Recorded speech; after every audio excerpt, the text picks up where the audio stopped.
Fuck, boys, it's been a long week. Busy week for everyone, but we're here. We're finally here. We made and it. Pat's brought a cask of port.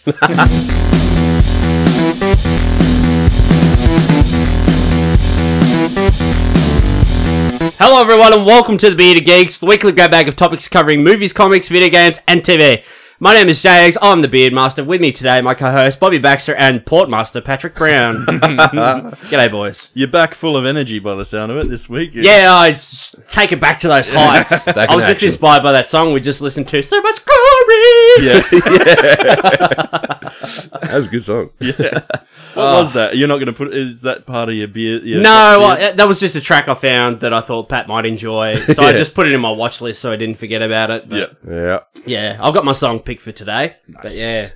Fuck, mental week, boys. Mental week. Yeah, same for me. Yeah. Big one for all of us, I think, eh? Oh, except for Pat. Hey? It's all Pat's fault we're recording on the weekend. Yeah. No, it's my bad. It's all good. No, we've all had pretty busy weeks, but we're here. We made it. We're back in the Beard Cave. And it's warm. It's warm today. It is. Bloody I'm hell. not used to it. Like I've got these nice cold drinks. Oof. We've been hanging out for this, actually, because I have not had a chance to relax all week. No. Like, I've been covering for a guy at work, and I start early, but he starts earlier than me, so I've been getting up like 4 a.m. every day, and then I've got articles to write, and had to go see Blade Runner, fit it in, and I was just fucked. So, Yeah. Yeah. Yeah, your new gig's been pretty full on, eh? yeah, it's just starting up, so it's just trying to work out the flow and, you know, everything's, just rocky start sort of thing until we get the groove going, but see how it goes. It's going okay. Yeah, nice. Yeah. What about everyone else? What you doing? What you been doing, Bobby? What have I been doing?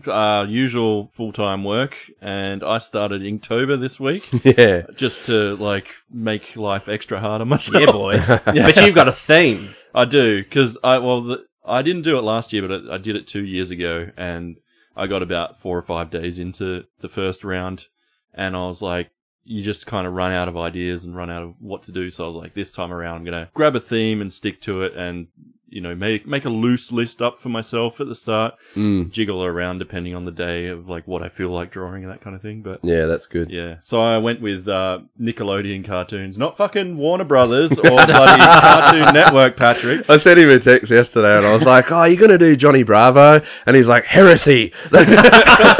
It's Cartoon Network. It's Cartoon Network. I was like, well, what about Pinky and the Brain? I was just like, face palm. I was like, ah. DuckTales? He-Man? No!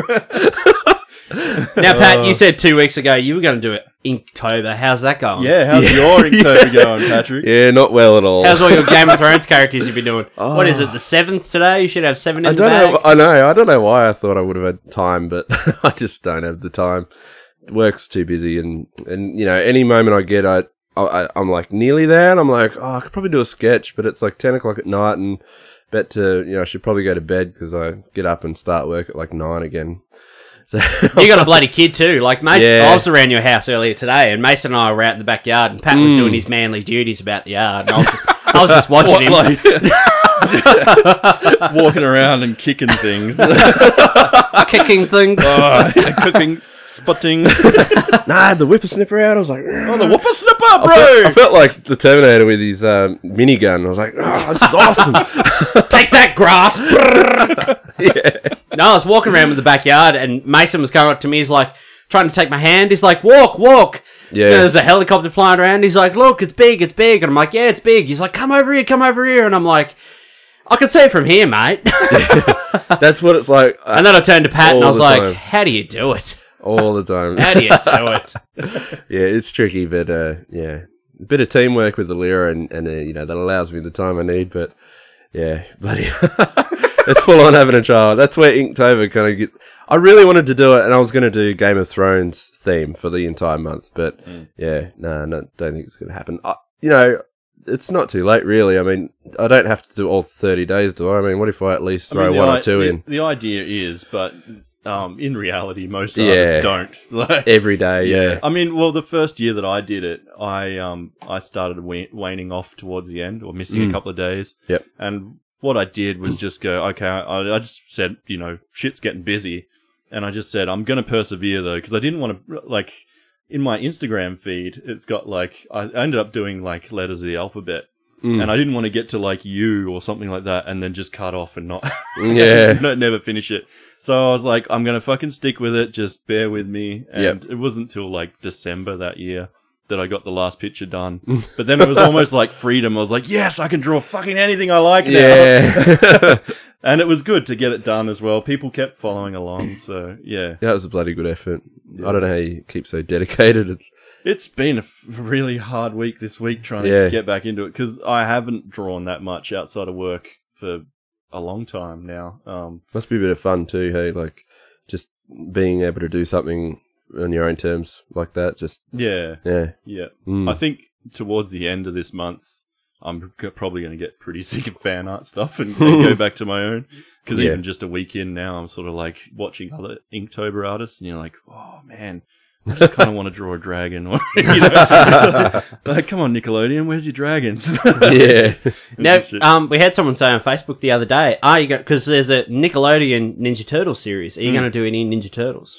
I originally wasn't, and then, I was sort of like, it did sort of cross my mind, and I was always sort of like, oh, I don't know if they're Nickelodeon enough. But I think the Nick Turtles are pretty huge now, and so I'm like, I think the demand is out there. I think I'm going to do it. Oh, so, yeah. I might save it for a bit later in the month, but Are you going to do? Are you sticking to like old school kind of Nickelodeon, or any Nickelodeon, like even current day stuff that's out now on Nickelodeon? I'm sprinkling in a few current stuff. Most of it, I mostly want to do it to have fun. So most of it is stuff that I watched when I was a kid, stuff or that you characters love. that I care about. But I will sprinkle a few new ones in, like there's Loud Houses, a newer show that's been out in the last couple of years. Oh, right. I really like the character designs of that, so I'm going to do a character out of that. And awesome. Yeah. That's cool. I had to try and not just make 30 Ren and Stimpy and Rocko's Modern Life characters in there, because they're my gold for me. But, so I got a bunch of sketches from when I was mucking around with the Game of Thrones stuff. Like, I've got sketches there, but I want to ink them. I got the Hound, the Imp, Tyrion and that. But I'd love to get to them, try and do some traditional inking, like you said. Instead of doing it on the computer, maybe just go and buy some ink pens. Yeah. Get into it. A lot of artists do it as a warm up at the start in the morning, like before you start work. That might be a good idea. Worth a shot. I'm considering doing that too, because I get to the end of the workday and then I sit down on the couch and I'm like, I can't really relax because now I've got to like come up with a new sketch and a new idea. Some nights it's all right. I can just sit on the couch, chuck on some shitty telly and draw with it in the background. It's fine. But my wife's starting to go like, there's all these like really good shows out at the moment, and we can't watch any of them because you're too busy staring at your sketchbook. So it's just like, we've got all these movies here that you bought, and they're still in their wrappers. And I think Hales is on the verge of having our baby too. Like we're down to like the last few weeks. So there's a disclaimer. I might stop Inktober. Thanks to babies arriving. But, I don't know why I've decided to do it this year, really, because there's a lot going on. But I'm going to try and stick with it. So cool. Yeah, good. All right. So, sorry, I'm just eating a lolly. We're got a bit to get through today, so I might just hit a few of the bigger beats of our episode today. Yeah. So, today we're going to talk about Blade Runner 2049.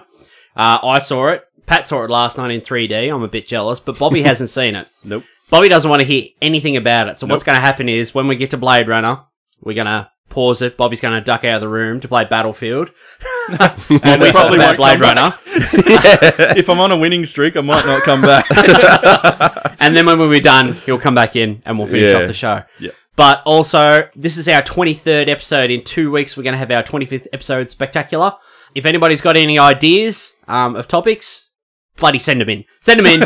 You got any questions you want to ask, send them in. We've had a few so far, mainly questions and a couple of topics. We had a good one saying us to record an episode down at the pub.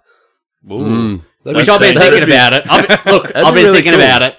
The logistics of it, it's doable. It really is. All we need is the laptop and Pat's fancy mic will just sit right in the middle of us Go down if to we get like a Teddy's. booth, and then we'll just go. Yeah. But I don't know how I feel sitting in the middle of the pub. I'd be like, "Hello, everyone, welcome to the Geeks." Every bloody barfly in the world's going to come rolling over. Oh, What's going on here, bloody, oh, you're recording, are you? You're on the bloody radio, are you? Yeah, oh, you got one of those fancy... How about fucking Donald Trump, eh? Pull Jenga out. Yeah, Jenga, yeah. So, there's that. 25th episode spectacular. So, any suggestions for topics, send them in. I've already done a Facebook post. I'll do another one. Probably a couple more, actually. So, suggest. If not, we're just going to get drunk or something on the episode. Yeah. And you'll some just ideas. have to deal with it. You've done it before. Yeah, we've done it before. Yeah. Fuck, I was hungover the next You day. were so drunk that Oh, time. yeah. So, we've got a few things to get through. I've got a lot of talking points, actually. I've got like 8 different talking points written down here before the news, but I'll just breeze through them real quick. All right. Last weekend was the AFL Grand Final. Oh, yeah. We went around to our mate Richie's place. He had a bit of a do around there. The Tigers versus the Crows. Me being a Tigers supporter, I was very nervous. But we won it in the end, and I was very happy. Is that why you're not into football? A lifetime of not caring. Felt so manly out there, too. Yeah, Paddy sent me a message before the game. And he's like, "Oh, I'm real excited about Saturday. Actually, like, just getting around with the blokes, being real manly, standing around, Watching the footy. I'm Cracking titties. Yeah, the nerd has really come out." Let's do it. But last weekend, we got to meet Sam. Sam, our number one fan. He's actually just turned 11 the last few days. So happy birthday, Sam. Happy birthday, dude. Happy birthday, champ. We got to meet him last week. Real cool kid. Making suggestions about the show. And I was sitting there watching the football when he comes up to me. He taps me on the shoulder. He's like, "Brent." I was like, "Yeah, mate." And he's like, "Oh, do you want to?" Because he just got Injustice 2 for his birthday. He's like, "Oh, do you want to come and have a go of Injustice 2 with me shortly?" I'm like, "Yeah, mate. I'll just finish watching the football. It's only got 20 minutes left or whatever. Watch the last quarter and I'll come have a go." Yeah, cool. So I'm like, righto. So we went in there to play Injustice 2. I said, so long as I get to be Batman. So I was Batman. Who was he? He was the Flash. Yeah. And he flogged me. Absolutely flogged me. Then I come out and I said to Pat, I was like, "Pat, it's your turn. Go in and redeem us." And then Pat got flogged. Yeah.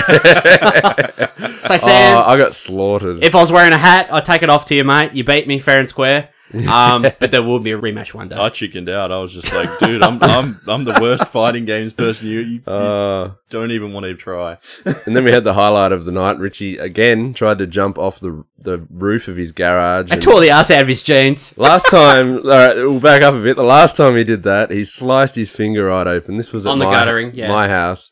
It was your And birthday or something, was it? Yeah. I think so, yeah. And he should have went to hospital for it too, because he needed stitches. He actually got stitches later. It's like, "No, fuck it, I'll go tomorrow. It'll be right." But he held it. He just wrapped it up and he went through the night. But this time he's like on the top of the roof, about to jump again, and we're like, "What are you doing? Haven't you learned your lesson?" History repeats. And he did it again, and he tore half his like ass out in his jeans, not his skin or anything. He just, and then it was pretty funny. We all tore his pants off. Yeah, we all grabbed his jeans. Everyone ripped him them off. He's walking around the backyard half tanked, trying to get his jeans off. Randy's ankles. Real bloody manly grand final day. Yeah, around the bonfire. Yeah, we lit a bonfire out the back, and I looked down the back, and he's Hayden, and I just see this massive pillar of flame going there, and I walk around the back of the four-wheel drive, and here he is standing with a bloody the petrol tank in his hand. He's just poured petrol on it and get it going. Jesus. Good on you, mate. Christ. What about you on the Harley when you went and jumped on Richie's I jumped Harley? on Richie's Harley. I'm like, yeah, oh, fuck it. I'm Arnold in Terminator 2, and then the alarm went off. I was like, and I was like, I don't know how to turn it off, Richie. You turned from Austrian muscle, like muscle man, to like a little mouse in the second. Yeah, you look so cool for a minute. And I was like, I don't know how to turn it off, mate. I've done it a lot this week. I bought a PS4 Pro. Awesome. Ooh, So yeah, jealous. plenty of room on my hard drive now. We just took it around to Pat's earlier and put it up on his It 4K looks telly. real good, doesn't it? Yeah. Really, really crisp. Yeah, I'll have a 4K telly soon. That's my next big purchase. Like I was saying, Bobby, in that before, it's even the movements, you're moving the camera around, it's so smooth, and the, what was it, menus? Quick? They're really quick to get Just into. quick accessing and menus and pausing and stuff, yeah. There's no delays. A lot It's of really beefy good. power. Awesome. I want So I one. bought a PS4 Pro. I've watched quite a few new things, and I've read quite a few new things as well. I read the first couple of issues of Dark Knight's Metal, the new Scott Snyder, Greg Capullo Batman story. It is fucking sick. It is a sick book. I read the 2 prologue books, Dark Days The Forge and Dark Days The Casting, and then Dark Knight's Metal 1 and 2. But there are all these spin-off books in that. The story is essentially Batman's trying to solve this mystery. Like, he's obsessing over this mystery. But the mystery is like, he finds out sort of dawns back to the beginning of man, like the beginning of humanity. Because there was this story where Batman went back in time and he was like a bloody caveman bat or whatever, and he come back. Anyway, so it all starts there. But you find out that, long story short, there's the DC universe and the 52 different, like the multiverses and that.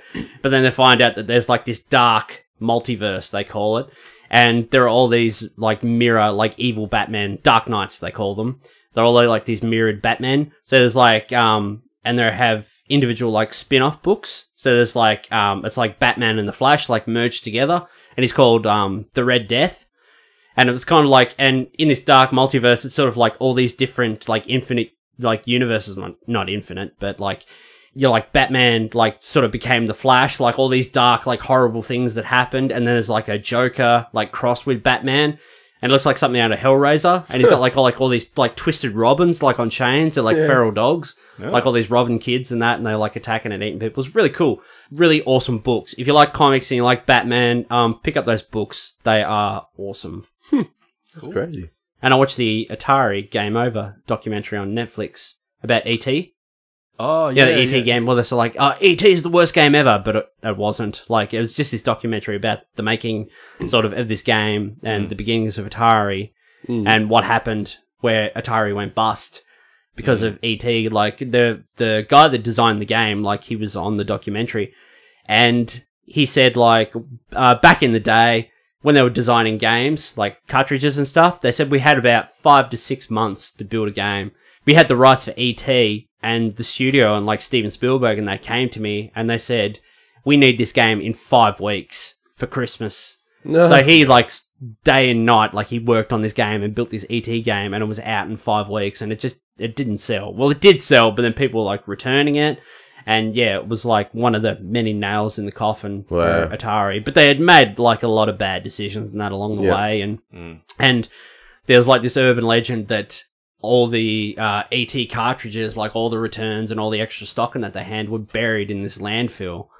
And the documentary sort of followed parallel where they're like digging through this landfill, trying to locate these cartridges and that, and see if they're really there. And yeah, they found them in the end. Like found like all these ET cartridges, but not only that, they found all these other games like Yar's Revenge, which was like the biggest selling Atari game ever. It sold like 1 million units and all that sort of stuff. But yeah.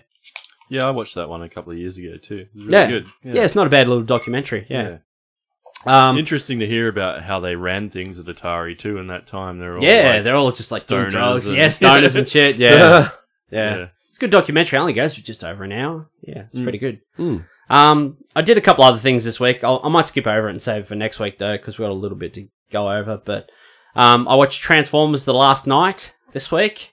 Wow. Oh, What do you think? I've been to the my cinema. condolences. I've been to the cinema and seen every Transformers movie. Yeah. I went and saw Age of Extinction, so the 4th Transformers movie on my own, and I was just angry You were through the entire furious. thing. I was like, what is this? I'm like, this isn't Optimus Prime. Optimus Prime's like an asshole telling, like, he's walking around, he's like, we gotta kill everyone. If humans interfere, we're gonna kill them and all this shit. And all the Autobots are like, pricks. I'm like, these aren't the good guys you're meant to root for. They're all assholes.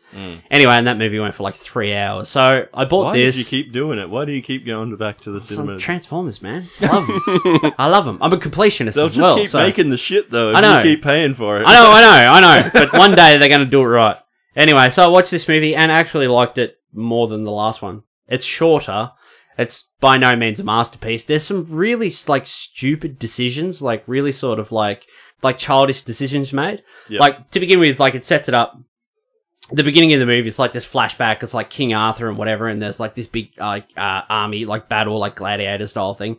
And they're like, "Oh, Merlin's coming! Like Merlin's coming. He's gonna bring like he's promised like this magic or whatever. He's gonna come with his magic." And they're like, "Oh, Merlin!" And then one guy comes along and he's like, "Oh yeah, he's a bloody drunk." And then like it cuts to Merlin and he's riding along. He's like, oh, I've got to get this magic. And then he pulls out like this flask and he's like, just one more. He's like, what does he say? He's like, oh, I'm slogging it or something like that. He's like, oh, just one more nip. And he just like necks the fuck out of this bottle. And I'm just like, why would you put that in there? Like, just, couldn't you have just like this cool scene of like, oh, it's Merlin and he's riding up the thing. Is this anyway, Transformers? Yeah, I'm like, did we just skip movie? I'm like, hang on, what the fuck are we talking about? The MacGuffin of this movie is that the magic that he got was like this Cybertronian staff. And like the dragon that he got was like 12 ancient Transformers that form into like this 3-headed dragon. And that's how they won. So this is all set like back in the King Arthur sort of... Yeah, but then you jump forward to modern day and there's Mark Wahlberg and that. Even Mark Wahlberg's kind of a douche in this movie. Like, I don't think he smiles once, to be honest. Oh, yeah. They did like a Suicide Squad kind of thing where they're like introducing all the Decepticons. They're like, this character, and then they slap their name up on the screen like, okay. Berserker or some shit like that. Mohawk. God. And they all got fucking terrible names too, but I kind of liked it. Yeah. Yeah. Transformers. Does it beat the first one? No, the first one's the best of a lot. From best to worst, 1, 3, probably say 2, 5, and then 4. Boom, done. Drop the mic. Yep. Wow. I fucking hated 2, and I never went back to anything else after that. Yeah. Anyway, I've got one more thing to talk about. Okay. Tell me, mate. Last week's episode was a bit of a hit. It resonated with a lot of people. A lot of people were messaging me and telling me, oh, it's probably your best episode yet, and it was real fun, and everyone was talking about, oh, I was there with you all the way, I was nodding the whole time, and I couldn't agree more about all these movies and that. And what then did we do last week? Because it feels like it was about 4 weeks ago. Movies that rocked our childhood. Oh, yeah. Okay, yep. So... That's fun. We had that like last week. Ago. This week has been rough. Because we've done like a week and a half now since it. Yeah, I know. It feels like a month since pushed we it to the weekend. So yeah. Anyway, so I heard from one of our fans who will remain nameless. She will remain nameless. And she's told me that she thinks Patrick Brown's a bit of a cutie. Ooh. You can't have him, he's mine. Blushing. He's a bit of a cutie, and I said to her, I was like, he'll blush when I tell him that. She's like him blushing makes him even cuter. I don't know if it's the beer or what, but I'm a bit red in the cheeks. It is a bit hot in here, actually. Yeah, he is squirming a little bit. He's like, so there you go, mate. You got a secret admirer out there. Oh. So shout out to all the Patrick Brown secret admirers out there. I'm sorry, I've got a ring on it. Shut down. Oh, no. Patrick Brown. Everybody loves Patrick Brown. The bloody hero worship and that he gets as well, I tell you. It's rubbish. We do all the hard work, Jags. And Fucking oath we do. Jesus, carry this bloke every week. Yeah, I just turn up. I taught him to draw and everything. Yep. Going with that. Anyway, it must be that time of the week. It's time to drop the beard. Boop, boop, boop, boop, boop. Drop the beard. It's getting better. Patrick Brown, you can go first this week. Oh. He's Bobby, not even ready. Bobby. Fucking hell. I'll let you go first, Bob, because I got to look it up on my phone real quick. He doesn't even know what he's thinking, does he? Bobby, please, tell us your song. It's come out of nowhere. Oh, okay, I didn't even have to think about it this week. I'm just going straight for my favourite band of all time. And I'm dropping a bit of Clutch on your ass. Ooh. Drop the clutch. Band called Clutch, and my song is Cypress Grove. Yep. Their best song by a long shot. It's off the album Blast Tyrant, not Torrent. Torrent. That's Patrick Brown. Yeah, that's it. I'd fucking blast those torrents. Blast Tyrant came out about 2002 or 3 or something, I think. And it's still my favourite album of all time. I fucking love every track, every second of it from start to finish. That's what you want. Yeah. Listen to it over and over. Fucking great. Go and listen to them. Awesome. And they just keep getting better with every release. Like, that's my favourite, but all their following albums have been just increasingly awesome. So, yep. Wicked. Nice. My band for this week, they're called Apocalypse Orchestra, and the song is called The Garden of Earthly Delights. Now, I played this to you guys just before we come in. These guys are like, they class themselves as a medieval rock metal band. The intro, it's like an 8.5, nearly 9-minute track, but the first 3 minutes is just riffs and bagpipes. Yeah, the bagpipes. Before we get to the lyrics. And it's just real chewy, medieval, like, yeah, just rock. The bagpipes and the heavy metal kind of guitars that jump in and all that, like, really good mix. Like, you wouldn't expect that, but yeah, it worked really well, I thought. It's great. It was cool. Sorry, mate, another lolly. No, get into it, mate. Do you want me to tell you mine? Right, I found it. Oh, you found it. So mine is called Royal Blood. That's the band. And the song is I Only Lie When I Love You. I think that was a really cool song. I heard it on Triple J. I was in the car and I was like, this is really cool. It's the kind of song that I why I chose it was like, man, it just feels like a song that we would probably sitting in Tandy's, having a few, like a big pint of Fat Yak in my hand. He loves a Fat Yak in his hands, man. Fat Yak and is we're just the type sitting of beer. down, and then like you just hear this real beardy music come over. It's just like, I do like a bit of Royal Blood. I fucking... oh, you know them? Yeah, I do. Yeah, cool. You know what? I don't know if you know this about them. There's no guitarist in Royal Blood. It's just What? It's just a bass player and a drummer. Really? Yeah. I didn't know that. I only just caught onto them, and I listened to a few of their other songs. Pretty good. Yeah. Yeah. This one song's like, I just found it really uplifting. Like it's really like, it's kind of like party music, but real rock, you know, just heavy, kind of really, really upbeat. It's, I don't know. They got some really cool... I think part of it is because he's playing that distorted bass. Yep. And so it's real riff-driven stuff. It's like real... like like sort of yeah. stuff. They Yeah. really hammer it in, don't they? Like, Yeah. which I like. Just I'm pretty sure, I don't know if it's still the case, but like their last album, I'm pretty sure they were just a two-piece. Just two guys. Fucking awesome. That is cool. Yeah. Sweet. Nice. Alright, so we'll add those 3 tracks to our Spotify playlist, which you can check out. If you just search for The Bearded Geeks, Drop the Beard. We add 3, 4, 5 new songs every week, depending on how we're going. And yeah, you can jump in and check out that playlist. It's good for in the car, for long car trips. It's a lot of fun, isn't it? Yeah, I love it. Yeah. Check it on. Try and mix it up every week, put a little Yeah. something different on there, so it's That's not what I've all been sort of thinking. leaning in one direction. But, yeah. and there would be no One Direction on the Yeah. No. Patrick. Nobody. Chuck a bit of Zayn on there. 30 seconds to Mars. I'm waiting for the week where you drop the DMZ. DMZ. DMZ. DMZ. TMZ. Isn't that a porn site? DMZ. This is like that. TMZ is like that news. There's I don't know. TMZ. News kind of like Fuck those. celebrity thing. DMZ. DMX. You're after DMX. Fuck am I? I've only had Bit of Cradle to the Grave on there. I've had two drinks and I'm gone. Yeah. Pat was obsessed with Cradle to the Grave when we were in college. Oh, And he played DMX, and all I'd hear, like, through his headphones is, I still kind of like, I know it's a bit stupid now, and I want to listen to it, I'm like, yeah, can't believe we used to listen to that, but still I'm like, I don't know, you kind of, because you listen to it when you were young, you kind of attach to it a little bit. I'm like, oh, this is, yeah, still like this. Still into it a little bit. X gonna Reminisce. give it to you.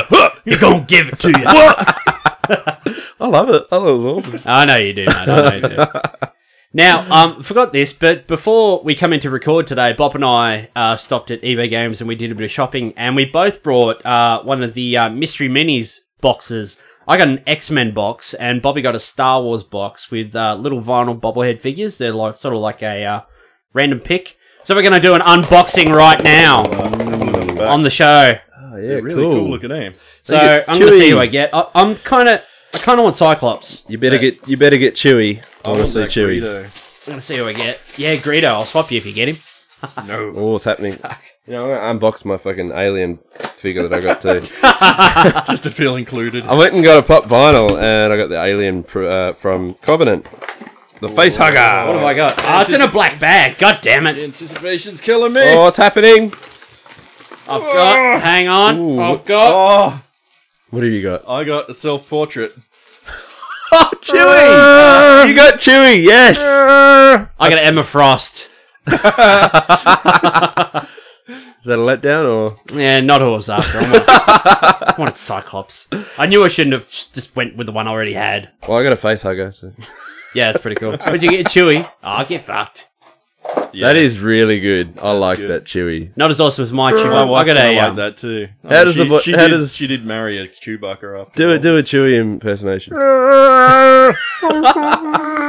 Hang on. That's like it's like your gargling mouthwash. Yeah. Remember that photo you got with Chewy that time, and PAX. you're like just as high, like just as tall as him, Just as high. just as high. Because I got her. Well, that was disappointing. But I did get the Think Geek Mass Effect Omniblade, like full scale model Oh, nice. replica. Yeah, It was cool. $78 down to 20 for like 3 days, so I bought one. So, I win. Yeah, you probably got the best Bloody one, Emma man. Frost. This is rubbish. I'd say you got the best one there.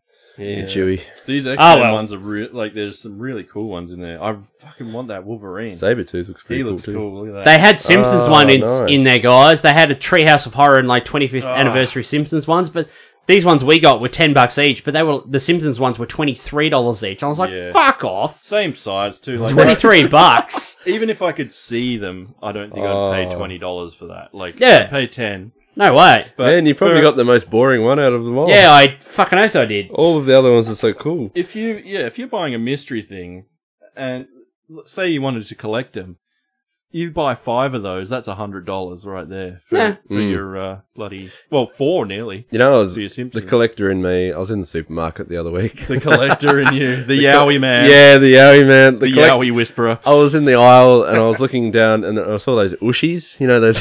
those Oh, Ushi. don't. Everyone's into them these days. Everyone- All the- you are. all the, You all are. the kids are into them. If everyone was into them, we'd be into them, and we're not. I only know because I buy a lot for my niece and nephew. I've never heard of a fucking Ushi before.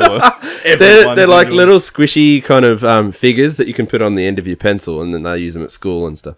But they're collectibles, and you get rare ones. You get All So you they're gotta say is like you get they're like rare ones. $15 erasers. yeah. Yeah. And I was looking at the back of the packet, and I was like, oh, and I had the Marvel one with Spider-Man and everything on it. And I was just like trying to feel inside the packet, like, oh, what's this one feel like? This guy. And I got to a point where I was learning what one that is. I was like, oh, that's How definitely fucking like long Magneto. were you or standing in the whatever. supermarket doing this for? Probably like 15 minutes or so. The milk's curdled. There's another kid down the other end of the aisle, just like, I really want to look at the toys, but that creepy man's been standing there, Creepy fondling 31-year-old all man the toys standing for fucking 45 minutes. It's But like, and his mum's like, just don't go near him. We'll just go around the Steer next clear of aisle. that one. And I'm like groaning, like, ugh. So did you get one or what? I did. and shit. Did you put it on the end of your stylus? No. Oh, that's a good idea. No, in my Cintiq pen. Like, no, I didn't get the one I was after, but yeah, Who'd you get? Geez, I can't remember now. Actually, to be honest. Oh, yeah, Oh, they're few good, weeks are ago. they? Yeah. I'll trade you Emma Must Frost have been for a it. letdown. Did But you? You know what, Paddy? They've got Spider-Man collection of these. Yeah, they do. Yeah, I did And they see. look fucking Should have got really one of cool. them. Oh, I did buy one when I was in the Gold Coast. The box will be gone by the time we go back to the... Yeah. I bought one when I was in the Gold Coast, and I got Venom, which I was really stoked with. Oh, the Venom one's cool. Yeah, Venom's so awesome. Yeah. All right, we better do the news.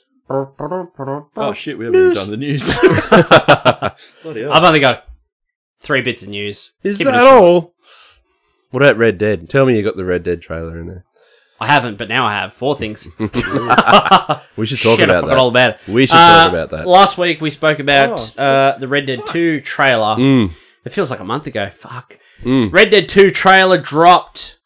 No official release date, just a point. So I was right. 4 or 5 months into next year. Thank you very Amazing. much. I'll have a medal made of chocolate. How good Yes, sir. did that look? Like, You're a wanted man, Mr. Morgan. yeah. Oh, fuck. It was a Western person's He's wet like, dream. Hey, he's like, hey, boy.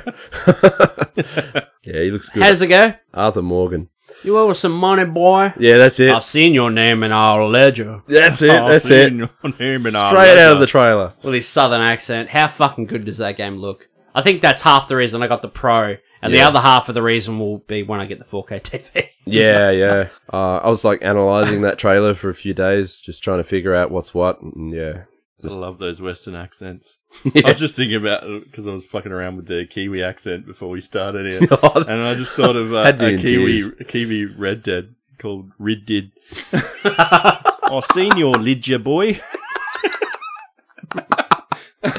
Oh no! Oh, have you? Oh shit! It's the cops. Run! Why are the cops in the Western? I don't know. Marshals. Pinkertons. Punketons! Oh, the Punketons are after us, bro! You gotta get out of here! Get on the horse! Quick! Sorry to our Kiwi Get your listeners. lasso. Get your lasso! Quick! Rope him up, bro! Oh no! Put him on the tricks. Time to the tricks, bro! The train's coming! Quick! Get the fuck out of here! Oh shit! That was a fantastic I trailer. love it. Yeah, sorry. Hijacked! The trailer was really good. We saw it was in game, but it was like an in-game mechanic, like in firing the bow and arrow. Oh yeah. We saw the swamp area, The deer. like going through sort of waist deep in the swamp. so Nothing obviously- sells video games like a fucking bow and arrow, does it? Yeah.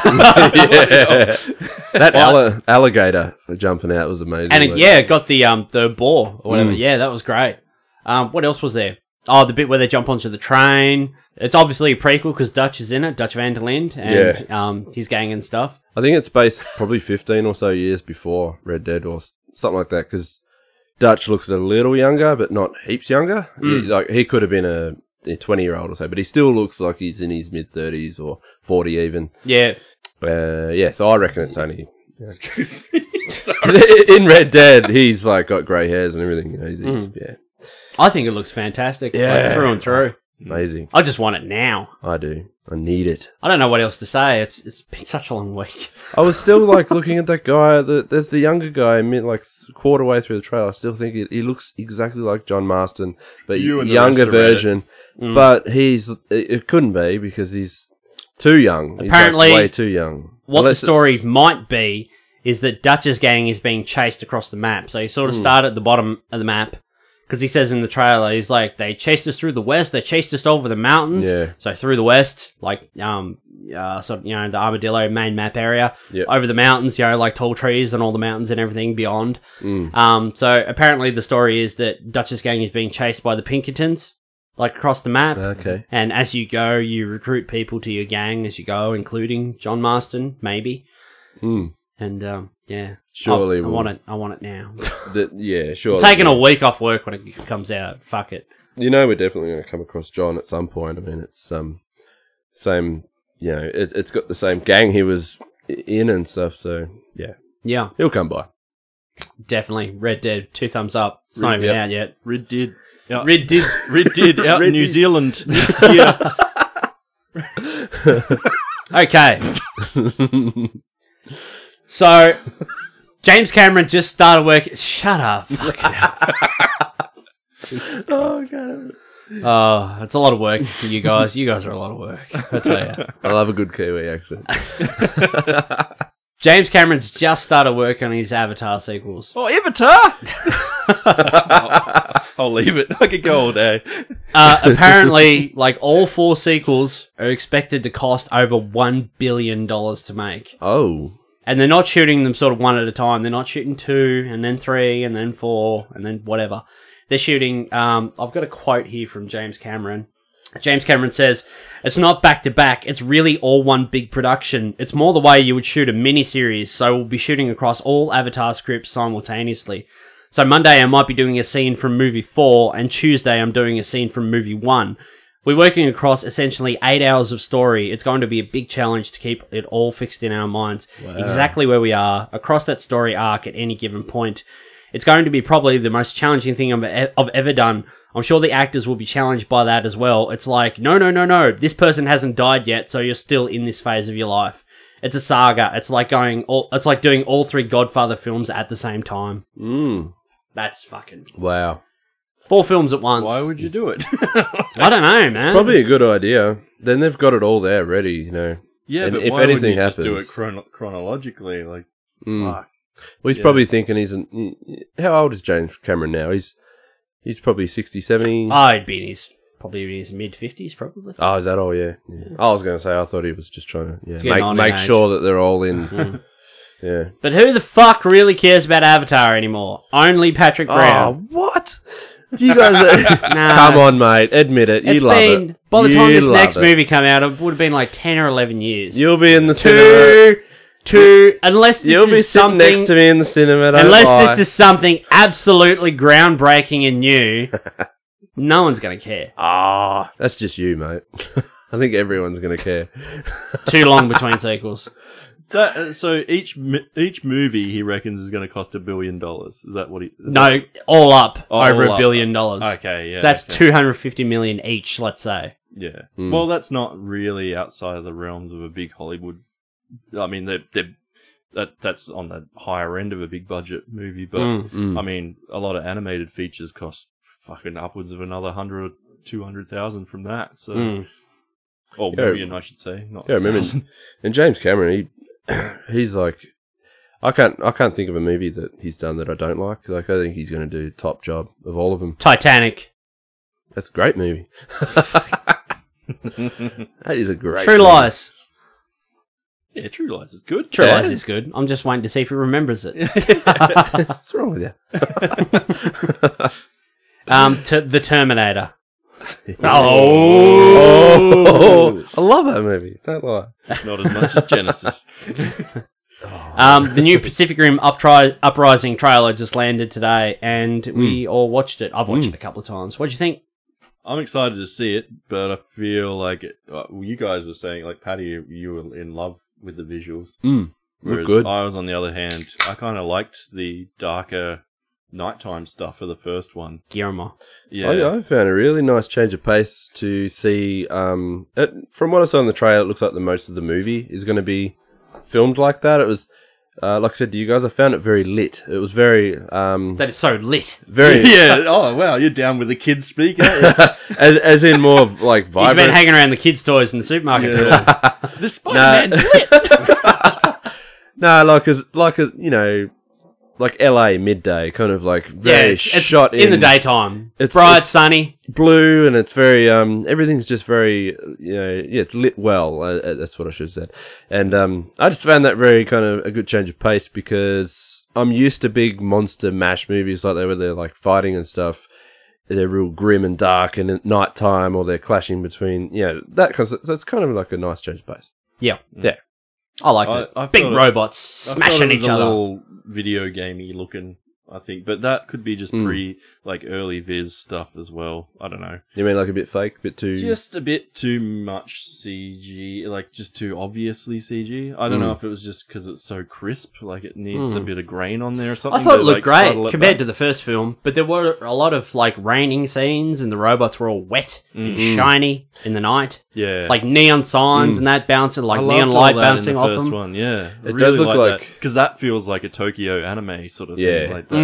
Yeah, It does look like a very like it's not so taken so seriously. You know what I mean? Like it's not gritty and dark. They're trying to have a bit of fun with it, which is really kind of cool. You know, Good point. it's- Good yeah, point. Fair yeah, point. which is pretty cool. It's almost kind of like I'm definitely down to see it though. Like it does Yeah. look like it'd be a lot of fun. it actually reminded me kind of like as if like the Power Rangers get in and have their big giant robot things. It kind of felt not too cheesy like You that. have to watch the new Power Rangers. Yeah. You should watch But it. it felt like that kind of thing. It wasn't too It was good. I'll And have a Krispy watch Kreme. it. Krispy Kreme. Oh yeah. He's not directing this new one though? No, is he? not Guillermo. It's Stephen S. DeKnight. He was like the showrunner on Daredevil season 1. And he created a couple other TV shows, or he was just a showrunner on those shows. Not really sure. Can't remember. Anyway, my last bit of news. The Spawn film, Tom McFarlane's Spawn film, will have a $10 million budget. Alright? All right. But none of the creative team are going to be paid up front. So Todd McFarlane's not going to be paid. Stephen Bloom's not going to be paid. I don't know how far that extends. But whoever the actors are that sign on, none of them will be paid up front. So they'll be paid on the back end when the movie comes out and starts to make money. That's how they keep their budget low, and all the money they have goes into the film.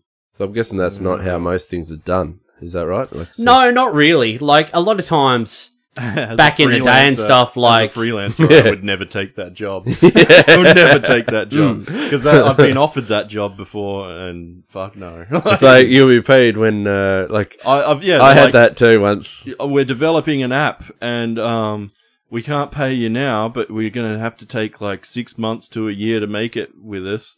But you'll get like a slice of the profit if the app does well afterwards or whatever, so that we can put all our money and budget into making the thing. And I'm like, what? So you want me to work for nothing for a year, and then hopefully the app sells and I get that money, like a slice of that money back? Oh, no. You know, I had that once. I had a gig that come up. I won't say who or what, but it was like a site that I was going to be working for, and yeah, apparently I would have.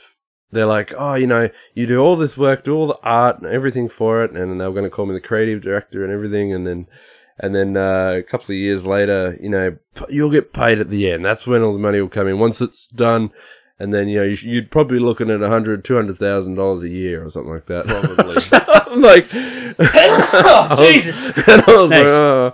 But I didn't last long because it's just, I did a lot of stuff for it. Fuck that. I actually did a lot. Bad idea. Like, you wouldn't go in and work for Coles and they go like, you know, we're going to put you on full time for the year and you're going to bust your gut and we make the store real nice. Yeah.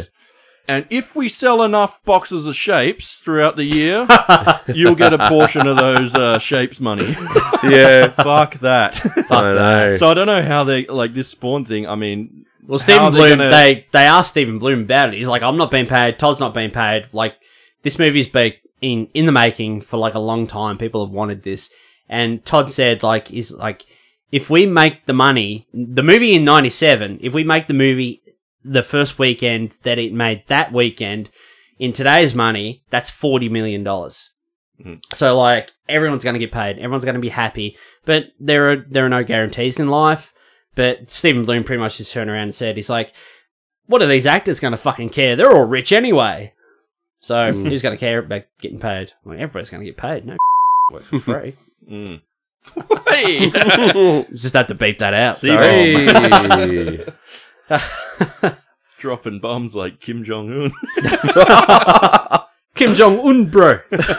Kim Jong-un.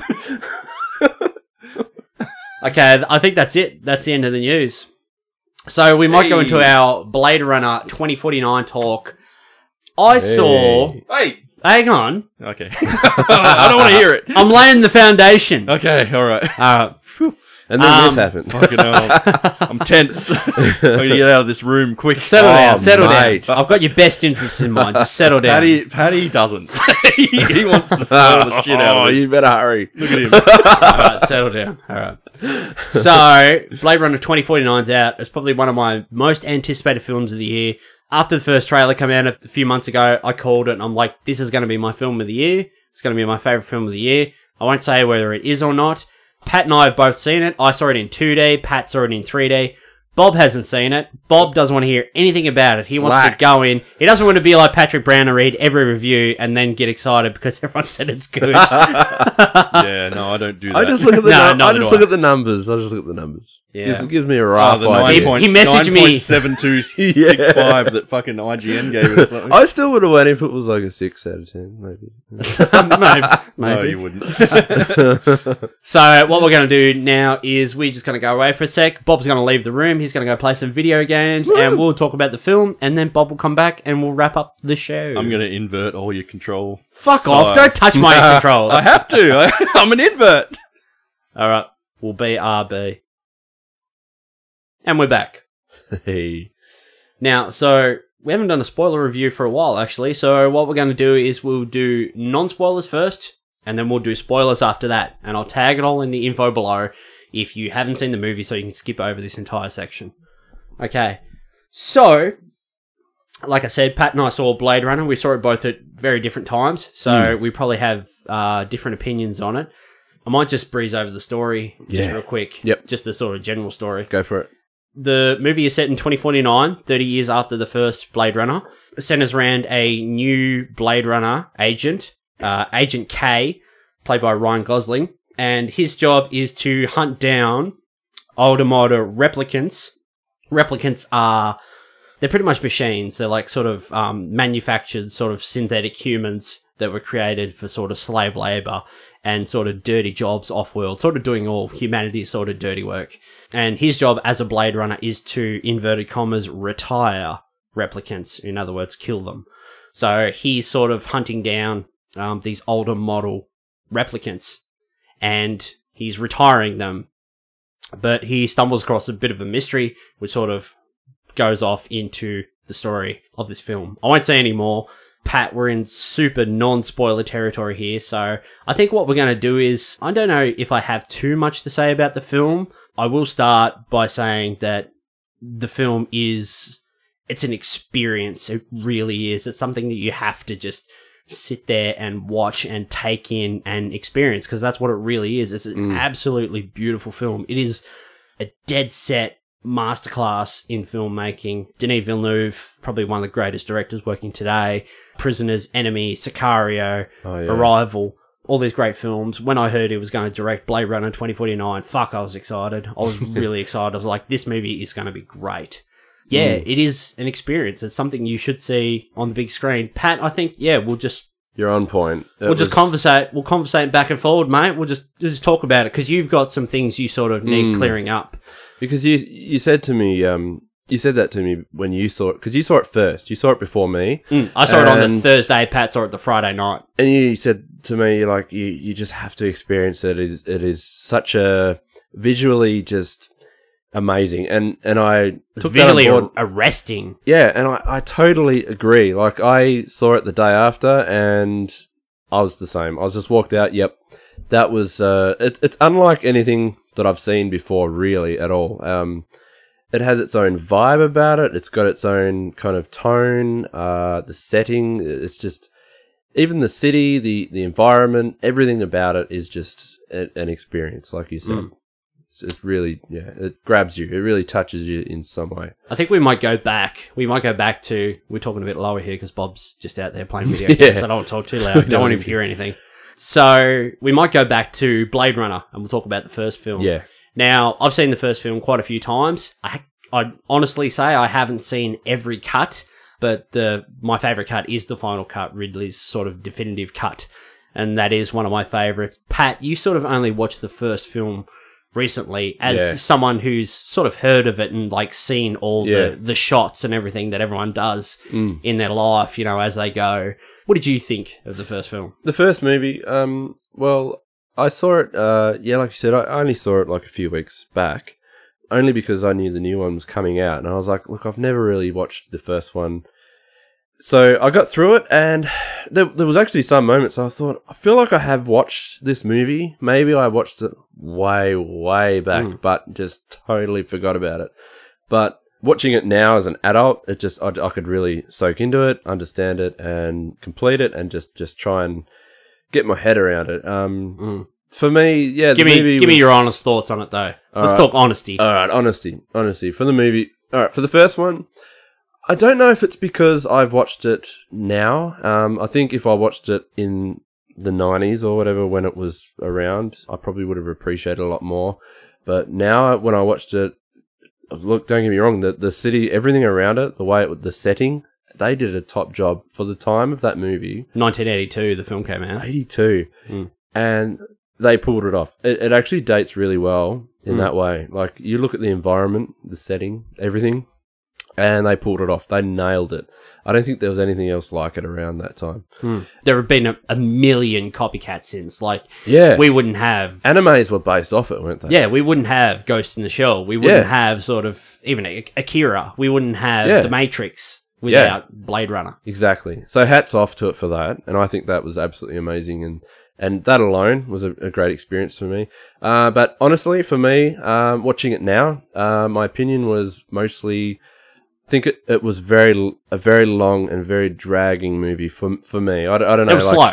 Very slow. You have to pay attention. It's a very detective kind of. You gotta make sure you look at everything. The photographs. You gotta make sure that you take notice of every little part of the movie to understand it. And I don't think I really understood that when I first got into it.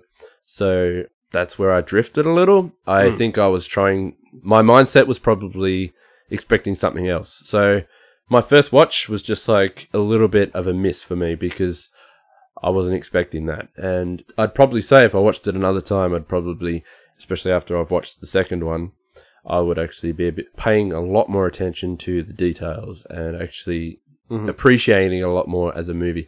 But yeah, when I first watched it, I was a bit more like, it didn't really settle with me. There was a few of those action bits were really cool, and I really liked Harrison Ford's character. I really enjoyed his bits. There were some bits were a bit thrown off, like where he's in the first movie, and he like grabs he falls in love with the Rachel, and then there's that. Am I allowed to talk about kind of spoiler bits for the first movie, or if no one's seen it by now, that's not going to matter. Yeah, they're not too spoiler anyway. But like are you talking about the bit where he sort of forces himself on her? He forces himself, and I'm like, that's not really consent. He's like, that's not kiss me. He's like, and then it's just like, I was a bit thrown off by that. Like he's supposed to be in love with her and that, but it was very, I don't know, those little bits. That was one. That's one bit that sort of the love doesn't sit with people very well. And for me, the love story would have been the thing that would have topped that movie off for me. And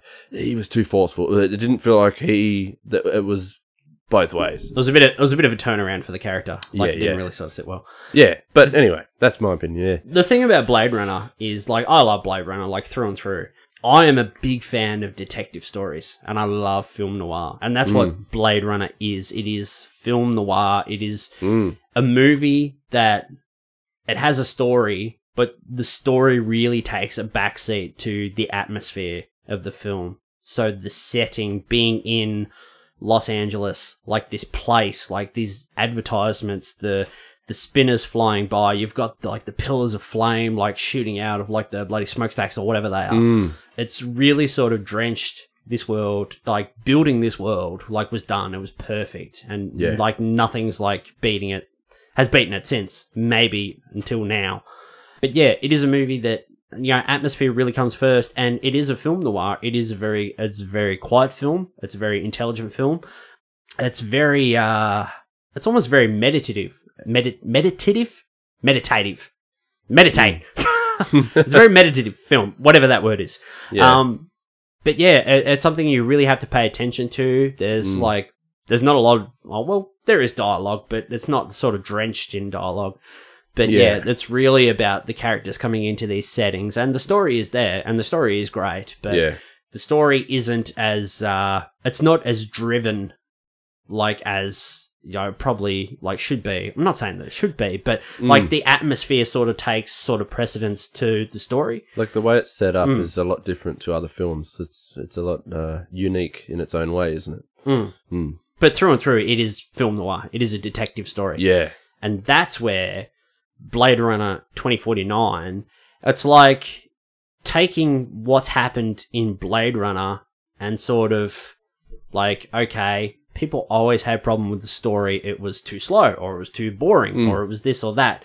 In this film, this movie is drenched in atmosphere, and it is incredibly beautiful. If Roger Deakins doesn't win an Oscar for this film, Roger Deakins, Pat, was the cinematographer on the film. He's worked on heaps of films like Shawshank Redemption, Fargo, Big Lebowski, The Assassination of Jesse James by the coward Robert Ford, Prisoners, Sicario, No Country for Old Men, True Grit, Skyfall.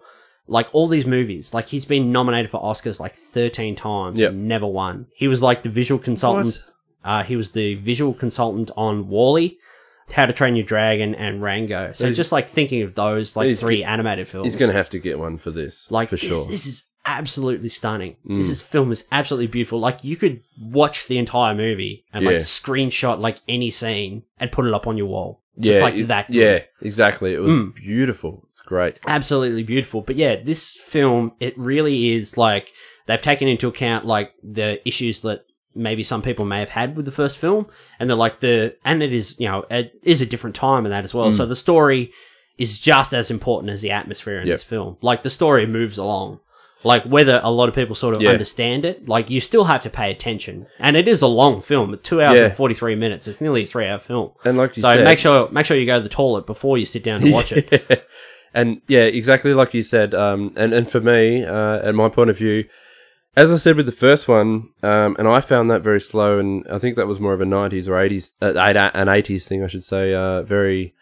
The pace was just really slow. Whereas, like you said, this one, they've probably tried to pick it up a bit, but not to the point where it's ridiculous. It was still, I found that just right. It was really just not rushed at all. It was perfect. It was perfectly paced. on par. I didn't really feel like it slowed down. No. At all. It just felt just right, and everything was so interesting. Like, I was interested from start to finish, and I was not bored at all. Like, just from everything, like the story, the characters, the visuals, the world, everything. There's that one scene, it's in the trailer, where Robin Wright is talking to Agent K. She's Lieutenant Joshi, I think. She's Agent K's, like, superior officer in the LAPD. She's Jenny from Forrest Gump. Robin Wright. Yeah. There's a scene where she's looking out a window with her back to Ryan Gosling, and she's like, they're doing this scene, and the scene is looking through the window, but it's raining, and you just see all this heavy rain, like, beating on the window. I was going to talk to you about that specific scene. That is absolutely dead set fucking beautiful. If you watch that in 3D, it would blow your mind. I was watching that. I had my glasses on, which I call them Blu-ray vision, because it just helps me get that little bit crisper vision.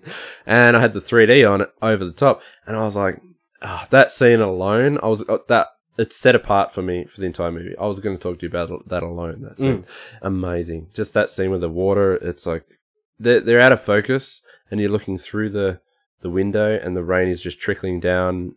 In 3D, that was amazing. That was absolutely something else. Let's talk about the 3D real quick. Like, there are a lot of scenes. I have the wallpaper here, like, on my monitor, like, in front of me. Yeah. The scene where Agent K is walking along, and he's got, like, the giant, like, holographic advertisement of, like, Joy, where she's, like, pink and got the blue hair. Yeah. How did that look in 3D? Oh, really good. Yep. Yep. It was just...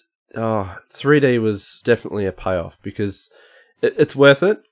It's the kind of movie that's made for it, not deliberate. It just enhances the experience a little bit more, and I could tell it wasn't all made deliberately for 3D, where it's supposed to jump out at you.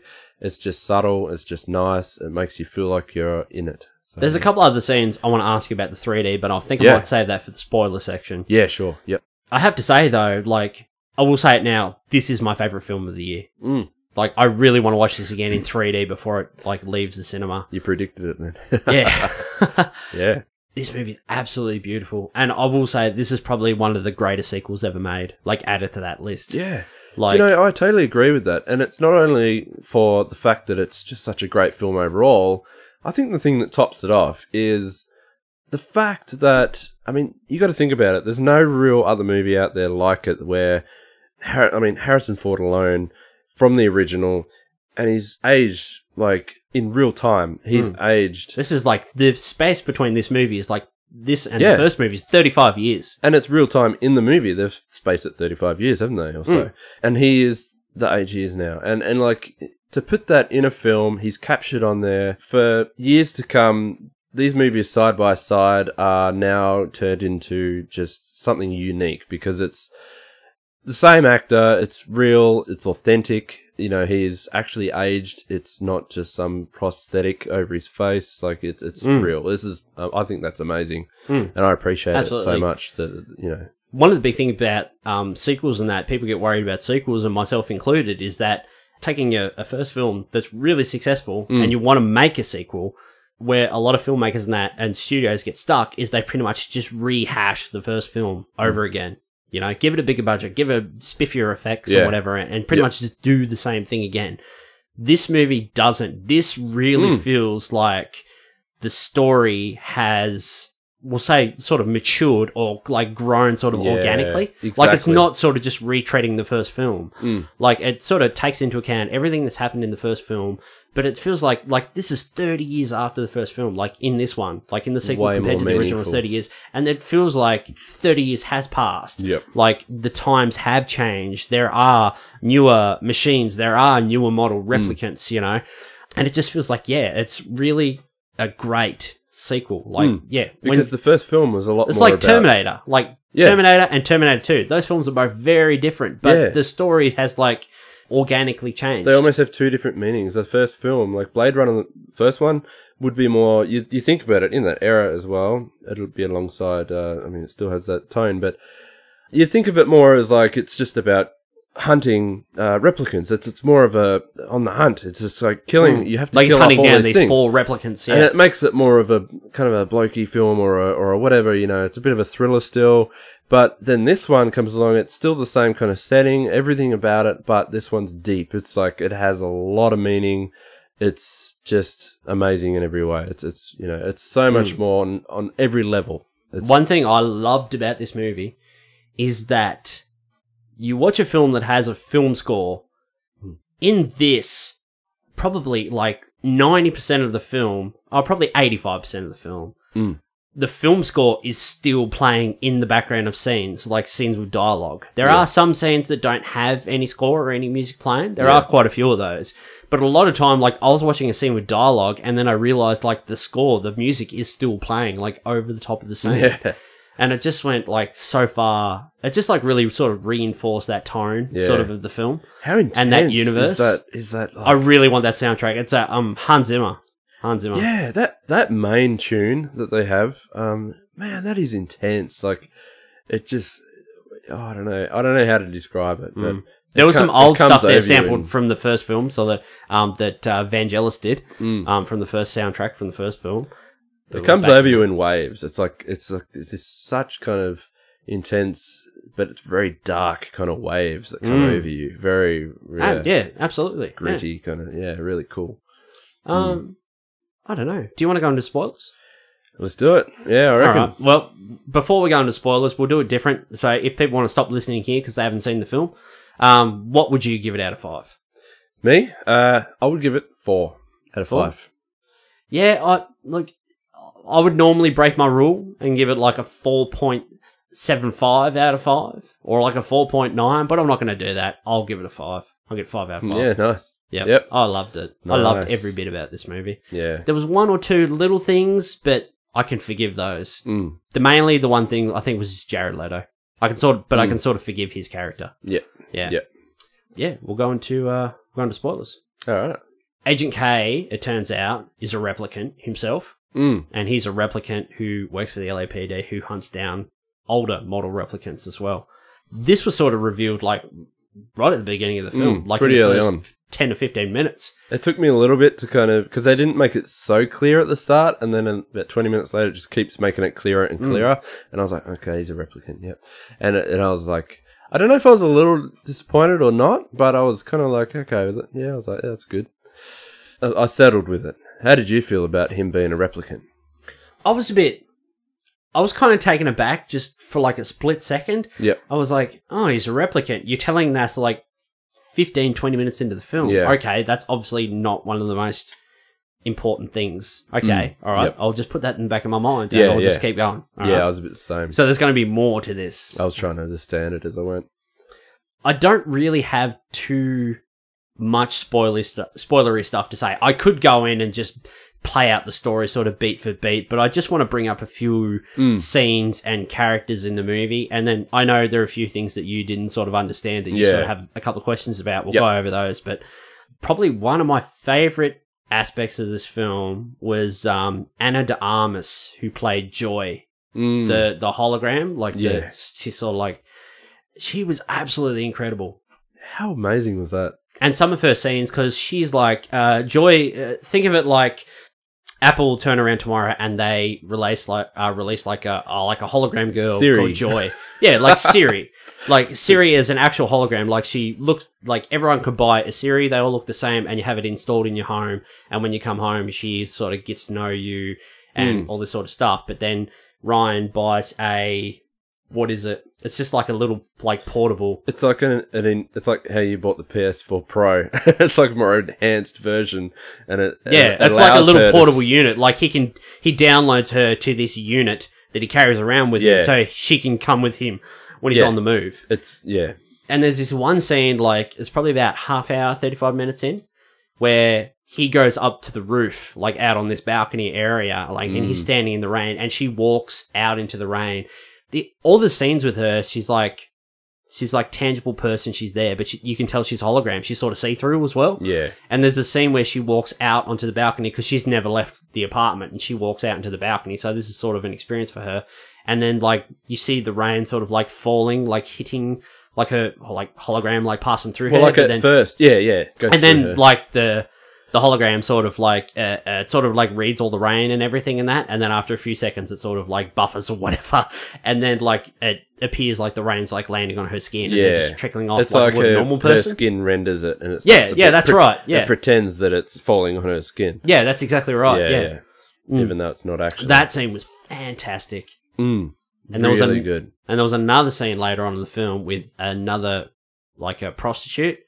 Where she comes into the apartment and Joy sort of wants to be physical with Ryan. And she's organised it too. It's like she's organised it. She can organise things without him even knowing. Like, she's a person, pretty much, isn't she? And then this woman comes in and she sort of like walks and sort of like phases over the top of her. Yeah. And they like sync up. So like when this other girl moves, like her movements match.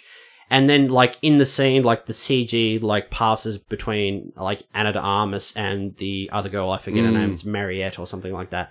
Like, you can, like, see both their features, like, passing through and whatever. That's what I really liked about that scene. I thought, because I thought in any other movie, they would have made it so they synced up and it would have just been her, and they wouldn't have had any kind of glitch or anything, and it'd just be just her moving around like a real person. What I loved about that was they kept it realistic. Like, it's not perfect. It's you can see her shifting in and out of her skin, coming forth, coming backwards, and then even with her hands, when she reaches out to grab his hand, you see the real girl's hand is doing it the whole time, but she's trying to catch up. Her hand's hovering around and inside and outside of hers. Like, it's not perfect, but I thought that was great, and he still went with it, you know? All these scenes were like, they could have easily been cut, and made the movie like 20 minutes shorter. But these scenes, like the scene on the balcony in the rain, and the scene like where they synced over the top of each other, like the love scene or whatever, that was some of my favorite scenes in the film. Yeah, it needed that stuff. And then like Joy, spoiler alert, we are in spoilers. She gets killed. Her unit gets crushed, and she knows it. Like Kay's beaten up. Yeah, and like the bad guy henchman lady, Love, I think her name is LUV. Did you think that was a bit rushed? I kind of did, because she was just kind of, they introduced that bit, like, once you have this, you know, you could like they deleted her from his home thing. It's like, you know, you're on this now. Like, if this gets destroyed, that's it. You're gone forever. And it was probably 10 minutes later, and she got stepped on, probably a bit longer. And then it's like she knows she's about to like die or be destroyed, and she rushes over to Kay and tells him that she loves him, and then split second, she's gone. And just the look on his face. Other moments. Fucking gutted. How about bits like, she really did make the movie, like, that connection between her and Ryan Gosling was just spot on, and that moment where they're flying, he's in his flying car, flying over like the junkyards and stuff. A spinner, it's called, the cars are. Is it? Spinners. Yeah. And then they're going through that bit where it's, you know, he's, like the junkyards and stuff. It was a really bad area, and he's getting rockets and stuff fired at him, but I thought that was really great. And he gets that harpoon through the car, which obviously shuts down all the electronics, and she starts to cut out. Like, I don't know why, but for a while you kind of you forget that she's a holograph or whatever, and then you see that happen, and she just cuts out, and she's like trying to say something, and she's in and out. Yeah. And then she's gone. Like a bad connection. Yeah. And then when they've crashed, and it's just, she's the same. She's trying to come back, and she's trying to say something to him, but she just can't get through that connection. And I thought that was done so well. Like, it had lag to it. It wasn't just in and out. Her face could barely turn to the side. Like, it was awesome. Done really well. I really wanted to talk about those scenes, but honestly, I don't think I want to talk about the story. Because I know a lot of people that'll be like, yeah, I want to watch Blade Runner, but I'm just going to listen to your episode anyway. Like, I don't care if it gets spoiled. Yeah. Like, I don't want to spoil this for you. I want you to go out. Yeah, I don't want to tell anyone about the story whatsoever, like what the actual story is. I'm happy to talk about scenes. I was hoping you would tell me about the ending. I was so confused. I was left confused, but then I kind of thought about it overnight, and I think I've kind of worked out what the ending means. But I can talk to you in person later if you like. All right, we'll talk about that when we're done on the show. Yeah. Let's talk about that. Yeah, I don't want to talk about anything too more. Yeah. What do you think of Harrison Ford? Really good. Yeah. Yeah, I could still picture him as Deckard, like because I only watched it like a week or two ago. I watched the rest of Blade Runner 1 a week ago. And, you know, obviously I can picture him quite well in my mind, what he was like. And I can still see that in him. Like, he really brought that back. He knows how to play his characters well. Yep. He did a great job. And I kind of thought when they got together and Ryan Gosling, he didn't really show much of a threat, but for some reason Deckard still kind of shot first bullet right at him. Like, I thought that was a little bit gung-ho, but he's quite protective, I suppose. He's been there for 20 plus years, hiding away. He's probably pretty protective of what he has around him. So, but yeah, and then they, you know, that was a really cool scene though, with them together fighting, and they battled through. I think that was probably needed as well, just to make the movie a little bit more intense and a little bit more interesting. So, yeah, he pulled it off. He did really well. Yeah, I thought he did a great job. There was we did have a couple of cameos from characters from the first film. We had Edward James Olmos back as Gaff, and Kay goes to see him to ask him about Deckard. Yeah. Just early in the film, he's just sort of inquiring about the guy. And Gaff gets a bit of his city speak back in the film, which I really appreciated. Yeah. And then later on in the movie... He's got the origami there. He did he does the origami, that was cool. I really appreciated that. Yep. And then Sean Young was back as Rachel, and I think this is the best de-aging CG Was that really her? Yeah, that was really her. Ah. Yeah, that was really her. There was like she did like this one movement where she sort of turned her head. I saw. And you could sort of pick the CG on the face wasn't right, but aside from that, it was perfect. I totally agree. I was looking at that because I knew that would have been a technique. They're doing some extra special CG effects here to make her look like she's straight from when he met her. It was 99% spot on. Like in any movie that I've ever seen, I've never seen CG look that good on de-aging someone. Like, she still looked like she was 30 years younger, 35 years younger. Like Robert Downey Jr. in Civil War, like where they de-age him in that. Like, he looks great, but he's still got a bit of that shininess to him. Yeah. And even Hank Pym in Ant-Man, like, he looks great. Like, Michael Douglas looks great in that. Like, it doesn't look too bad at all.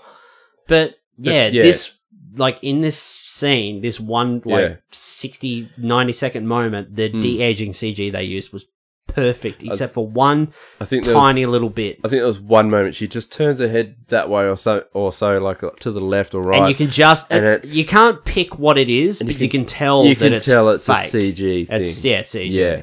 But aside from that, like when she was holding her head still and just speaking, it was like flawless. Her lips. I was looking at her lips a lot, and they were dead on. Like they look real. Like you couldn't even mistaken it for anything else.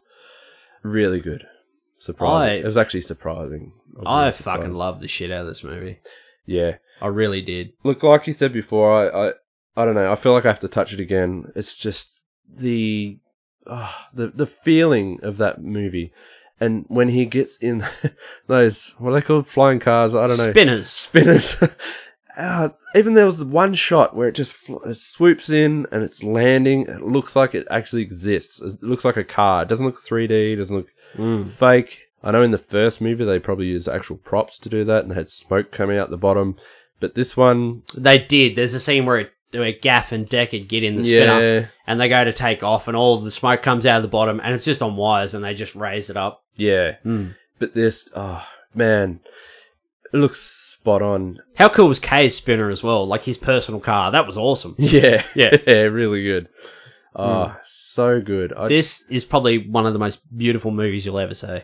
Yeah, well, like I said, you could literally take a screenshot from any scene in this movie and put it up on your wall. I'd put it on par with, like, you know, Prometheus and all that kind of stuff that just really show off scenery and, you know, they appreciate the surroundings. They don't just rush into it and do the story and just go. They want to show you this world. They want you to feel like you're in it, and it worked. And even being in the city streets and seeing all the holograms and all the, you know, the stuff that is just around people, but you look at the people in the street and they're used to it. They're walking through these holograms like they're nothing. It's their world. No one It's what they live appreciates in, yeah. what they got. But us as an audience, we're looking at this. We're just amazed by these giant holograms. That's the future. That are around. And there's like this big ballerina just standing there like a giant in the middle of the street. And people are just walking through her foot like Normal it's nothing. day-to-day. They don't even care. And I found that quite amazing. I thought that was really, really good. I thought it was fantastic. I really want to watch it again. Been in 3D, so I think I'll go this week and watch it in 3D. I found 3D to be really, really good. Like I said, it wasn't in your face. It was just right. It was. I could tell that it was enhanced, and there were things coming out. It just felt like I could touch it. It was sleek, really, really good. Cool. Nice. I think that might do it. Yeah, sure. 5 out of 5 from me. Yeah. 4 out of 5 from Patrick Brown. 4 out of 5, I'll say. And nothing from Bobby because he's sitting out there playing Battlefield. Yeah, he hasn't even watched it. We better go get him. All right, guys, we'll be right back. And we're back. And just to recap while we've been back. Pat is incredibly fucking drunk. What? He's just poured himself another glass. He's literally got like a cask of port there with the tap on the end, and he's just holding the glass under and just refilling it constantly. I'm alright. Skip the glass. He's just gone straight for the tap. You are in a different condition from when I left the room. I'm having fun. I don't know what you guys are doing. So we've wrapped up our Blade Runner chat, Bob. You've missed it all. I'll put spoiler tags in the episode, so when you want to listen to it, you probably would have seen it by the time this goes up. What about that bit when fucking... Shut up. How about that scene where fucking he flies glass in? Yeah. I nearly spoiled it for you 2 seconds ago. We were sitting on the couch. Bobby's playing Battlefield. And I nearly spilled it to Brand. Oh, what about that moment when... And then, yeah, just caught myself. Yeah. All right, that's about it. But we forgot to talk at something at the top of the episode. 2 of the boys in this room got the mini SNES console, the mini Super Nintendo. Yeah. Party in your palm. Yeah. Super Nintendo, bro! Hey! Entertainment system. I was waiting for that. What do you think of the SNES Mini? Oh, I love it, bro. It's sick. That's fucking tiny. I just saw it at your house before. I'm like, fuck, that's small. It is. It's a tiny little thing. I'm not even doing the voice now, Paddy. Got the select button. It's got the start and the select button. No, I love it. Like it looks identical to the original SNES. But a quarter of the size. But just tiny. Yeah. And no holes. My one problem with it is you've been living in a wireless world for a long time now, and to go back to a corded system is one thing, but then they've skimped on the length of the cords, and they're like, you have to sit like a meter away from the TV, like the old days. What is with that? I don't know. I don't mind it, but yeah, man, I found that kind of weird because you got no option, have you? No Even option. the HDMI cable that it came with, is half a meter or a meter long or something. Yeah. So it's like tiny compared to all the cords. Yeah. I think when they went mini, they went fucking mini. Although it was quite fun, like the length of the cords. It was quite funny seeing you and me sitting down in front of our TVs. Like we had to sit on the floor in front of our TVs. I did feel like I was like 7 again. Yeah, we felt like we were kids again, sitting in front of the TV screen playing Donkey Kong in front of the TV. Challenge mode Donkey Kong. We played that the other night. That was fucking real fun. Yeah. I was like tempted to throw the controller at the TV. Yeah, well, I was having fun. Paddy wasn't so much. Can you put original cartridges in it? Nah. Get fucked. The width of the cartridge would be about the same size as the width of the mini SNES. So, Yeah, right. Yeah. I've got my HD Mega Drive coming out next month. Like the standard one's out. That's fucking tiny, but there's a HD version with more games and stuff and that on it. That's been pushed back like a month, so I'll get that next month. I've had that pre-ordered for like 4 months now. Yeah. But yeah, like I promised you, we're gonna play Ren and Stimpy's Invention. That's a great game to play. Definitely. I could pull out the old Mega Drive. I got to go on the other week. I texted you. I was like, fuck, I've got to go and play Maximum Carnage. It's the best. I love Mega Drive. It's good. I used to have the Roadrunner, the Wile E. Coyote. Roadrunner. That coyote's after you. That was the Roadrunner. best. That was my If favorite. it catches you, you through. Do you know what I thought about? Bob, in Inktober, you gonna have any pictures of Wile E. Coyote, man? Oh yeah, the Nickelodeon's best cartoon. Oh, go on, you gotta. Fucking Patrick You Brown. gotta do it. You gotta do it. Do it anyway. Go on. Let's just make an exception. Do you know what I thought about talking about the SNES? Here we go. A 20-minute rant. Pat, I want to wrap this up because I got to edit. It's doing like a day and a half. Nah, so let's I'm have a editing chat. it. Let's have a chat. Go on, God, mate. look at We can have a chat on the way home when I drop you off. Come on. No, I was just Portrait thinking. Brown. That's what we're going to call you. Portrait Brown. Oh no. Actually, to jump back in time, Is that like Podrick, like from Game of Thrones? You guys used to to call jump me back Podrick. in time, I was about to tell that story. Patrick just ruined it. Oh, Bobby just sorry, moved mate. back to Tassie, and we're all out at the pub, and we're talking about Game of Thrones, and we're like, okay, we're all sitting around drinking beers, and we're like, what Game of Thrones character would you be? And we're tossing it around, and I said to Bobby, I said, oh, I reckon you'd be the Hound, and he's saying to me, he's like, oh, who do you reckon you'd be? He's like, oh, I don't know. And then we got to Pat, and we're like, oh, who would Pat be? And everyone's sitting there scratching their chins, and I was like, Podrick. Best fucking call I've ever heard. Podrick Brown. You know, I even agree. That was probably a good match. It really is. Even watching the seasons back now, every time that he's like on screen, I'm like, fuck, he really is like Paddy. But have Isn't you he? noticed he's kind of turning into a badass, isn't he? Or- Yeah. And he's a hit with the ladies. He's creeping in there a little bit. The night where they train him at the brothel. He has the night at the brothel, yeah. Oh, yeah, yeah. For free. Oh, there you go. You didn't pay. There's something you didn't know. A scribe in that kind of land man, too. I'm is, only joking. You know, sort of like a person who draws, I guess. In a way. Yeah. I'll take it. I don't know. He'll do. For a couple of years now, I've called Pat the straight shooter because he's very good at getting his wife pregnant very quickly. So I called him the straight shooter. We're on number 2 at the moment, aren't we? Oh, no. Oh, jeez. What's You won't it? be shooting straight if you keep drinking that port, I'll tell you what. Oh, mate. You wouldn't be able to piss straight That if won't you keep stop. drinking that port. That won't bloody stop me. Jesus Christ. I'll get him home and I'll drop him off and she'll just be like standing at the door just like rolling her eyes. Shaking her head. Yeah. Like that time where he was passing out at the pub and I had her on the phone. I was like, what do you want me to do? What do you want me to do? And she's just like, just bring him home. Oh, that's funny. What I was going to say before about the SNES, Oh, yeah. I bet that they didn't even need to go that size. You know, it seems quite smaller as it is. Sorry, totally changed the subject. But it just made me think, this day and age, I bet you all they needed was the tiny size of like a USB stick was all they needed for a SNES. Oh, yeah. And they've I mean, just like made this little box for it, and it's like way bigger than it needed to be. But It's retro brew. yeah, it's retro. Yeah. But Well, like, I bet you it's a whole box of nothing. I bet you it's just got a little USB stick inside of it. I kind of want one of these mini Super Nintendos. All they need these days. they're sweet. Just to have the original controls playing with that is awesome. Like they've Yeah, been they didn't really touch it. 100% faithful to the original thing. Yeah. I like how they did I that. kind of wish that they just kept the connectors the same so that I could Yeah. stick those into my original SNES and play some of the games Do you reckon you that are would have? not on the Mini. But Do you reckon you would have complained if they actually made it wireless, like the controller's wireless, or? I wouldn't have minded. But mean, a lot I of- actually kind of don't mind it being wired. Yeah. I just wish it Being was wired, a little it keeps longer. it authentic, but it's like, and then after like, you know, I suppose a certain amount of hours, we can like, oh, I wish there was wireless. Yeah. But yeah, that's just current age. I don't mind it at the moment because I've got it on, like, you've seen my TV set up in my little beautiful. office. I love your office. I love going in there. It's awesome. I would hang out here all day if I could. Yeah. And yeah, so I've set up the couch and stuff. And I don't mind playing it in there because it's on that little, like, you know, the couch is relatively close to the TV. It's not a About big the deal. same height.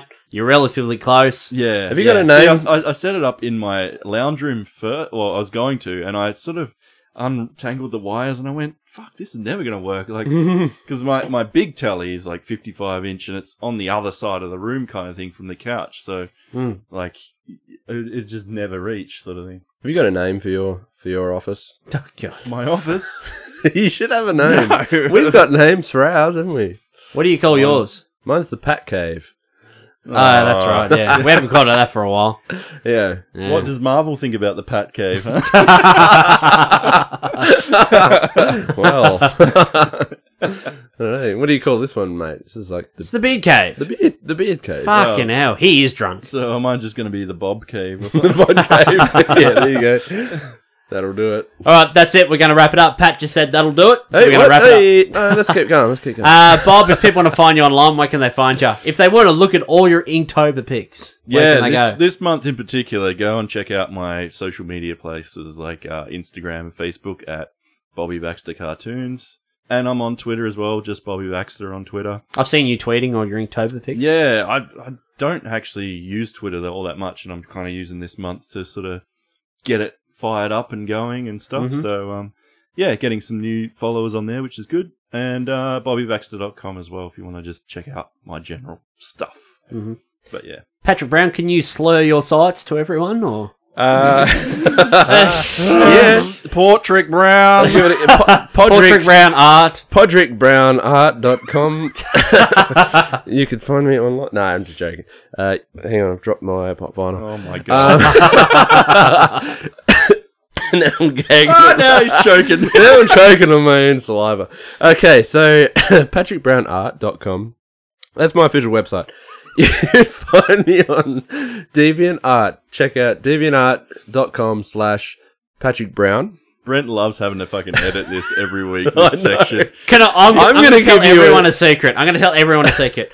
When you're editing, Bobby is the easiest person to edit. I'm thank you, the sir. second easiest person to edit. Patrick's the hardest person to edit. Because I'll get Patrick start, like, he wants to tell something, he wants to describe something, so he'll start a sentence, and then he'll get halfway, and then cut off half the time. No.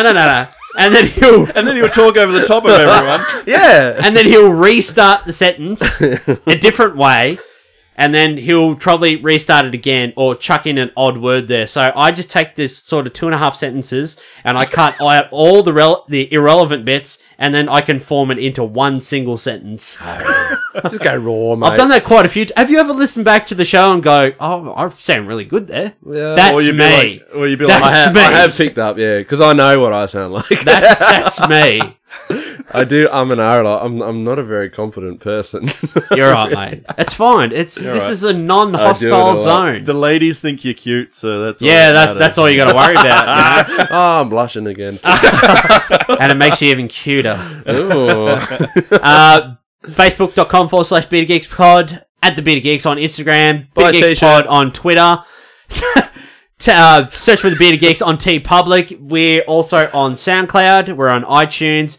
Get on iTunes and leave a review. We've got another review on there. We've got 3 reviews on iTunes, and we're loving it. Ooh. We've got enough now that they actually show Another. the reviews, Yeah, don't they're all 5-star reviews. Another. I must say. Thank you very much. Thank you. And because we finally ticked over our 100 subs milestone on YouTube, I was finally able to secure the the URL. So it's youtube.com/c/the Beater Geeks on that's YouTube. awesome. Yay. That's good. So good flow to please like, share, and subscribe. Tell your friends. I had a 14-year-old tell me the other day, "Don't you have a podcast? Oh, listen to a few episodes. It's really cool." And I'm like, "Oh, thanks, mate." Big thanks out there to those 100 people who have clicked subscribe. That's huge. Yeah. That's awesome. Thanks, guys. We love it. Yeah, it's massive. Awesome. Yeah, thanks to everyone on Instagram. Thanks to everyone who always messages me and gives me great feedback about the show. But yes, not next week, the week after our 25th episode spectacular. So if you have anything you want to hear us talk about, suggest some topics, ask us some questions. We already have a few, but if we just do those few, it'll be like a 10-minute show. So if you want, we'll just make shit up. We'll get drunk. Pat will bring port. Drag it out. Ask us heaps. Do it. Do it. Pat's going to wanna be in talk. lockdown. Pat's secret admirer, ask some questions. Like Let's do what, like a what 3-hour kind of episode. cologne does Pat like? You know? I don't think Pat's going to be let out of the house after You tonight. know what we should do? We should get like an I see a lot of people do this. I think it's a bit wanky, to be honest. Yeah. But people have There Amazon we go. wish lists. So like, oh, this is all the shit I like if you want to buy me stuff. And like have it sent to us. We're gonna make like a Patrick Brown like wish list, like Amazon wish list, and like all his favorite cologne and like yowies. No. Christmas is coming. I don't want a wish list. No. You could do a We little might do Kris that. Kringle. And also, you can check out our Spotify account playlist. YouTube, Spotify. Drop the beard. Drop the beard. Yeah. Where do you do I that? won't Do you go to your account? Is it through that? Like, well, where do You can just search for it. Oh, yeah, okay. you could search for it. Oh, Sean Connery's coming back. Yeah. You can search for it. Yeah, check it out on Spotify. I think it's on there. I haven't tried myself. So.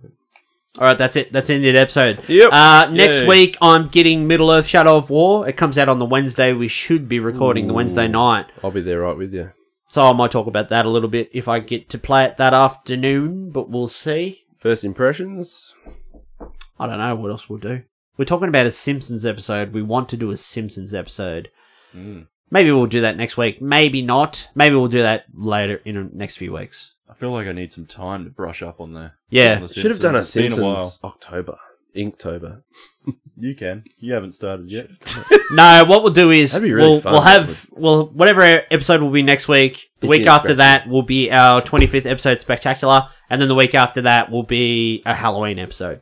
Oh, yeah. Oh, spooky. Yes. Nice. They're creepy and they're kooky, drunk and Let's have barbecue. every year Pat has like a Halloween themed like birthday party. It's like the yearly bash we go to. Yeah. Pat spares no expense and buys my like the most birthday. expensive pumpkin ever and carves it. Yeah. Oh, yeah, I love doing that. It's tradition. You know that little dance move you're doing right now doesn't actually translate on the audio podcast. That's just for us. Yeah. If only we had video in here. Yeah. All right, I'd we're gonna be go now because embarrassed. it's 6:20 and I want to relax. And I'm an embarrassment. We got in here at about, 10:30 this morning? All right, everyone. Thanks very much. Please remember to like, share, and subscribe. Share it around a bit. Give us some love. Yeah. Not just Patrick Brown. Give us all some love. Yeah, I want some love. Thanks, everyone. We'll see you all next week on the Bearded Geeks. Hey! Sorry, New Zealand. Pat's really tanked. His wife's going to be impressed when I get him I'm home. alright, I'm alright. See you later, guys. We'll see you next week. Bye.